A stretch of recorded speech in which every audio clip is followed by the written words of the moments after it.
Une chanson douce que me chantait ma maman. En suçant mon pouce, j'écoutais en m'endormant. Une mélodie propice au repos pour entrer dans un univers magique et ensuite écouter l'histoire de la cité sans sommeil. C'est le programme de Rêve en chantier proposé le 18 avril dernier à Marches. Un projet de longue haleine réalisé par de nombreux participants d'horizons divers qui tous ensemble ont rêvé. Je rêve d'aller en Australie. Je rêve d'aller à la pêche. Je rêve de partir loin. Je rêve d'être un artiste. Je rêve de dormir pour rêver. Et vous, de quoi rêvez-vous?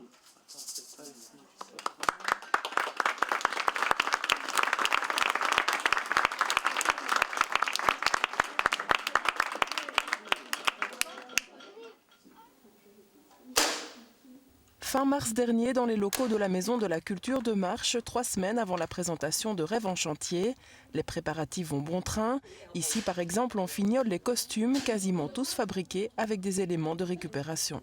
On a rajouté des bouts de tissu, on a créé des bretelles, on a fait ça avec un pantalon de récupération. Ici, nous avons fait une robe avec 2 tentures complètement différentes. Ça a été réalisé complètement sur mesure pour le reporter avec sa cravate géante. Des vêtements confectionnés par une dizaine de volontaires de la région pendant plusieurs journées. Bon, il y avait quelques couturières professionnelles, disons, qui s'y connaissent bien.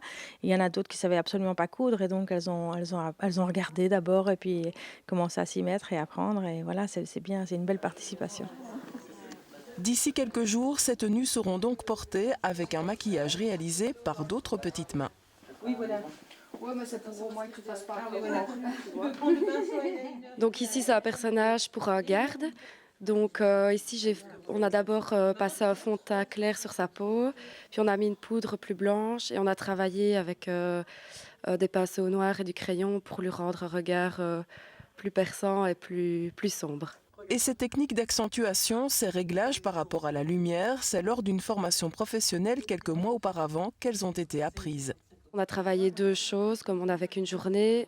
Donc on a fait un vieillissement et aussi un maquillage burlesque. Je trouvais ça fort intéressant. Et comme je suis institutrice, c'est un plus aussi, je pense. Voilà, ça peut me servir dans mon métier. Et donc voilà, j'ai voulu participer au projet parce que je le trouvais chouette. Et voilà, on rencontre des gens, il y a des personnes très sympathiques. Voilà.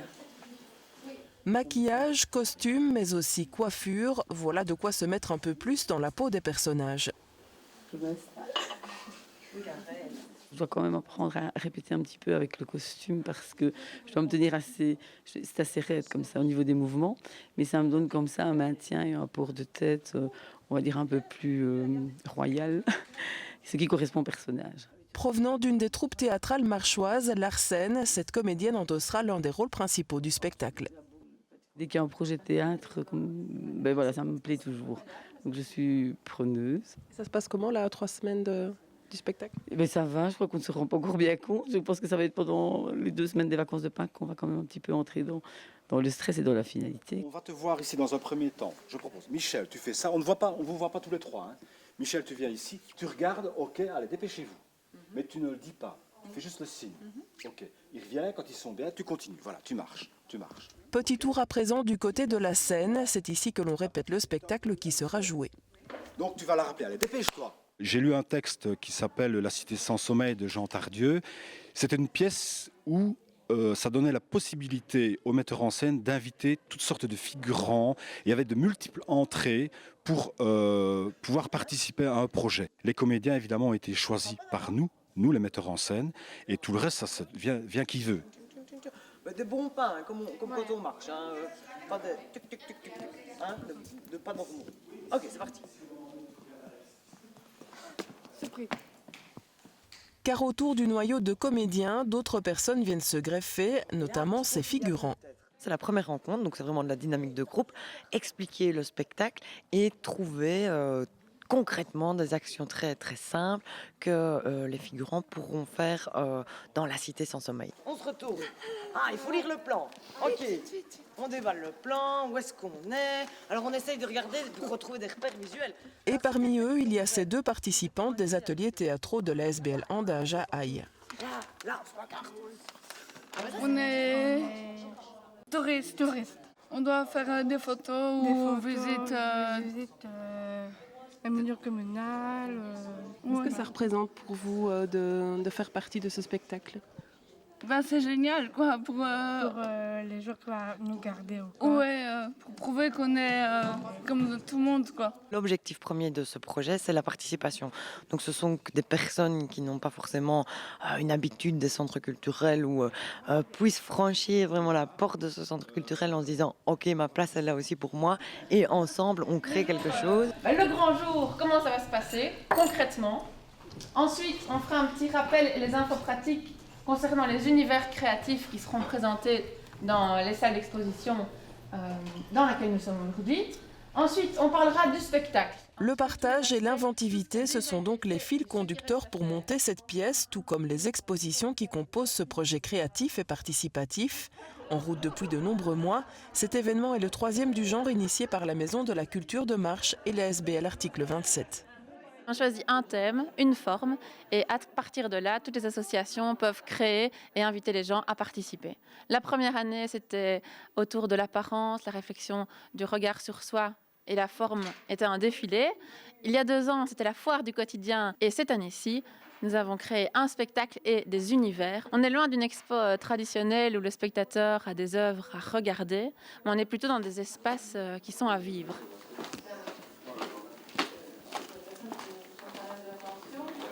Nous sommes maintenant à 1 semaine de l'événement et la mise en place des univers se termine, comme par exemple ce coin détente avec des coussins cousus par une dizaine de personnes du service d'insertion sociale L'Archipel à Oufalise. On les a boostés à changer leur travail et travailler en commun. Quelque chose qui est assez rare, parce qu'elles venaient chaque fois avec un petit ouvrage et elles ont imaginé un univers où on peut se reposer, regarder les nuages, écouter les bruits des oiseaux. Une petite touche qui vient ainsi s'ajouter à bien d'autres. Au total, pour le spectacle et les univers, ce sont plus d'une centaine de personnes et une trentaine d'associations qui sont impliquées de la région et de plus loin. Il y a des artistes professionnels, il y a des associations, des enfants, des CPAS, des académies, des centres d'expression et de créativité. On est vraiment dans des individus, des groupes très différents et qui s'expriment avec autant de différences. Certains travaillent dans leurs ateliers qui ont lieu chaque semaine et c'est un rythme, voilà, c'est leur rythme habituel. D'autres se sont mis ensemble spécifiquement pour répondre à cet appel à projet. D'autres ont participé à des formations qu'on a proposées toute l'année en théâtre d'ombre, en marionnette géante, en vannerie ou en maquillage créatif.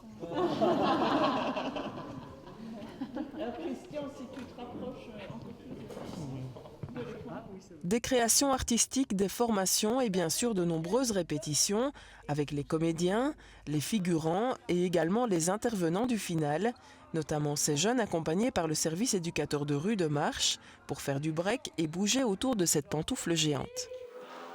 C'est la fête! On était tous les ados avec quelques enfants, on a participé avec les enfants pour les aider à fabriquer la pantoufle. On a mis de l'osier et on a collé ça avec du tape. Tu trouves que c'est un chouette thème, toi, le rêve? Oui. C'est quoi ton rêve? C'est une fois d'aller faire le tour du monde avec ma famille. Bonsoir. 18 avril 2015, le jour J est arrivé pour le projet Rêve en chantier, avec 2 représentations devant le public, 2 performances de 3 heures, prix d'entrée, une simple petite douceur à déposer. Bracelet lumineux autour du poignet, c'est dans la pénombre que les spectateurs commencent la visite en traversant d'abord les univers interactifs. On doit écrire ses rêves et donc j'écris le mien, ce qui me plairait pour plus tard parce que je n'ai pas vraiment de grands rêves, mais j'ai un idéal pour plus tard, quoi. Je suis venue ici parce que je suis venue avec ma famille et quand j'ai su ce que c'était, j'ai trouvé ça sympa et je me suis dit pourquoi pas, et ça a l'air sympa effectivement, ça commence déjà fort. Dans les couloirs de la Maison de la Culture, tout a été transformé en décor de rêve, parfois de cauchemar, avec des créations à regarder ou encore des moments à vivre comme avec ces comédiens et leurs tubes. peux vous demander ce que vous avez entendu? Une histoire sur les rêves. C'était comment? C'était très doux, c'était chouette. On n'a pas envie de se relever. Vous pouvez essayer, hein?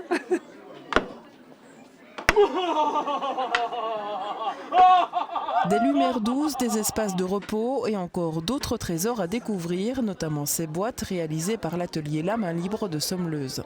On a lancé un appel que les gens nous envoient leurs rêves.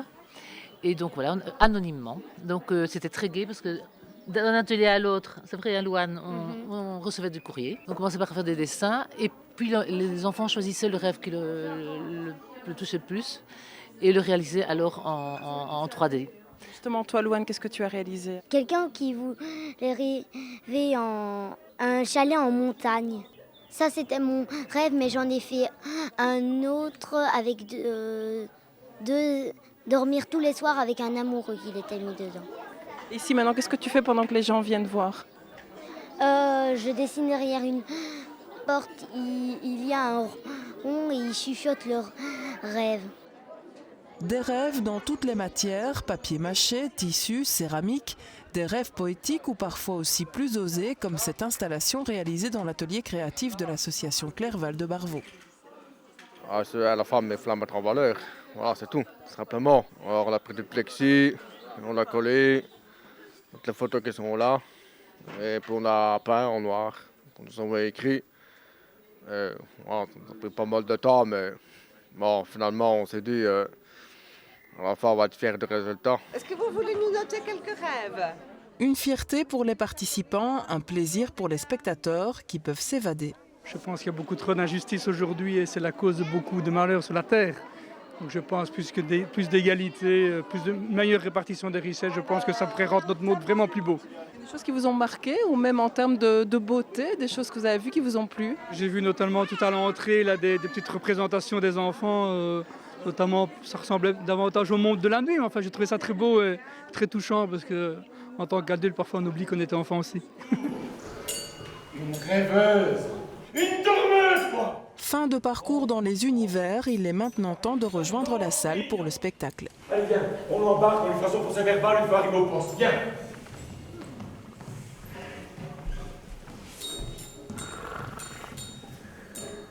Et alors, feignasse, on se permet de dormir? Une femme qui veut dormir et qui en est empêchée par un corps de sécurité. L'intrigue est plantée. Les spectateurs vont assister à la pièce de théâtre La Cité sans sommeil de Jean Tardieu, une histoire de sommeil et de dictature. Que personne ne retombe plus dans ce misérable sommeil, ni jeune, ni vieux, ni les riches, ni les pauvres. Je suis un dictateur, complètement fou, complètement à la masse.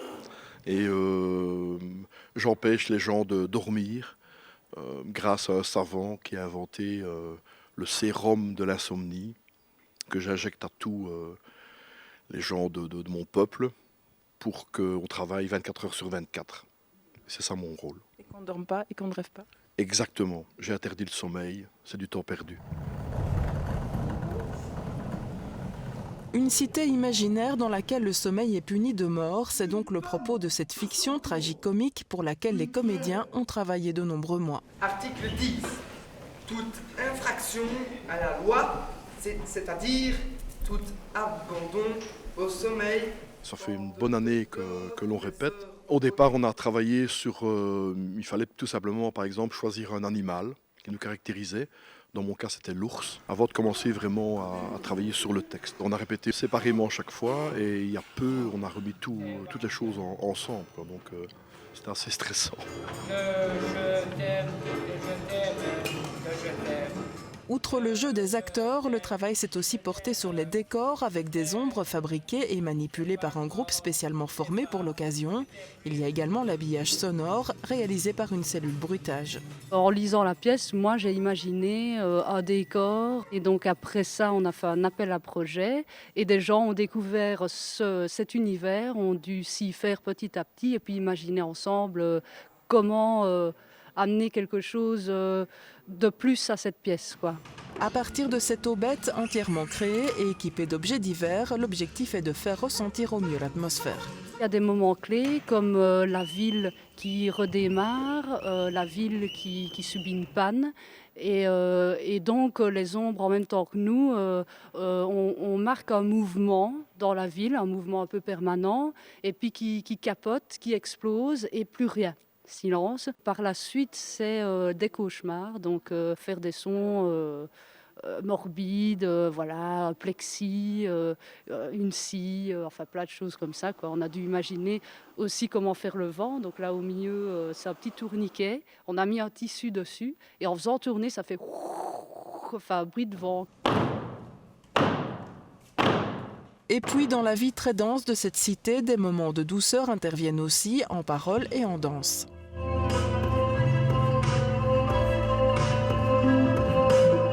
Les autres personnages sont plus maquillés, plus burlesques et tout, et nous on apporte un peu la pureté.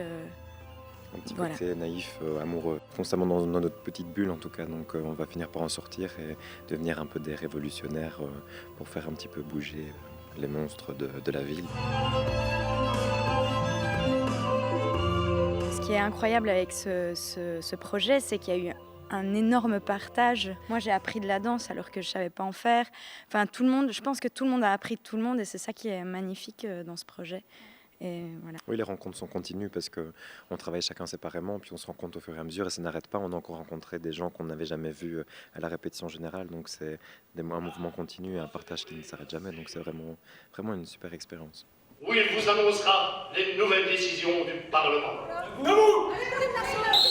Allez, madame, debout! Allez, on se lève!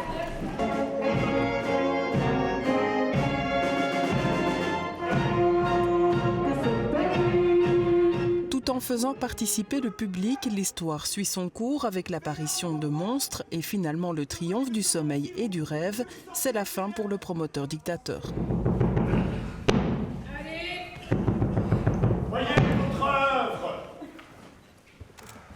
Les cauchemars s'enfuient. Les gens, les soldats dorment. L'histoire en elle-même est très bien. Enfin, l'idée du rêve et tout ça, c'est vraiment un chouette truc, mais un peu long. La pièce un peu longue. À côté de ça, tout ce qui est autour, c'était vraiment super. La petite expo et tout ça, c'était vraiment très chouette. Je dirais vraiment l'importance de dormir, l'importance d'être libre, de pouvoir faire ce qu'on veut, je pense en priorité. Sur la performance de tous ces comédiens, de tous ces gens qui ont été impliqués, que vous connaissez aussi en partie, vous en pensez quoi? Je trouvais que c'était vraiment très bien joué, que c'était très bien. J'ai adoré et ça m'a vraiment émue jusqu'aux larmes. Pourquoi ça vous a tant ému? Parce que ce projet rassemble tant de monde et c'est ce qui m'a plu en fait. Il y a des moments qui sont très artistiques et d'autres qui sont plus sociaux. J'ai reconnu plein de gens de tous les milieux et c'est ce qui m'a vraiment plu.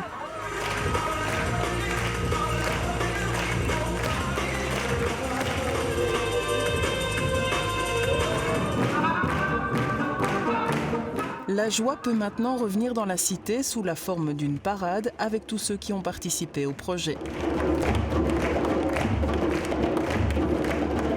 Pour le public, qu'est-ce que vous espérez qu'il reparte avec quoi? Avec de l'espoir, le monde n'est pas facile. On peut quand même faire des choses il y a toutes les générations, il y a des gens socialement différents. Voilà, dans le monde où on vit, la pièce parle quand même d'un régime autoritaire. C'est pas facile tout ça, donc il faut du rêve, il faut se regarder, il faut se sentir, il faut s'écouter. Voilà, j'aimerais bien qu'ils passent une bonne nuit avec des beaux rêves aujourd'hui. De beaux rêves, de la bonne humeur. Exactement, toujours de la pétillance, de la curiosité et surtout aller vers, que les gens osent aller vers la différence, vers l'autre. Et je crois que si on a réussi ça aujourd'hui, on a réussi notre pari. Rideau de fin sur cette aventure, avant une autre dans 2 ans, pour d'autres défis, d'autres échanges, d'autres rêves.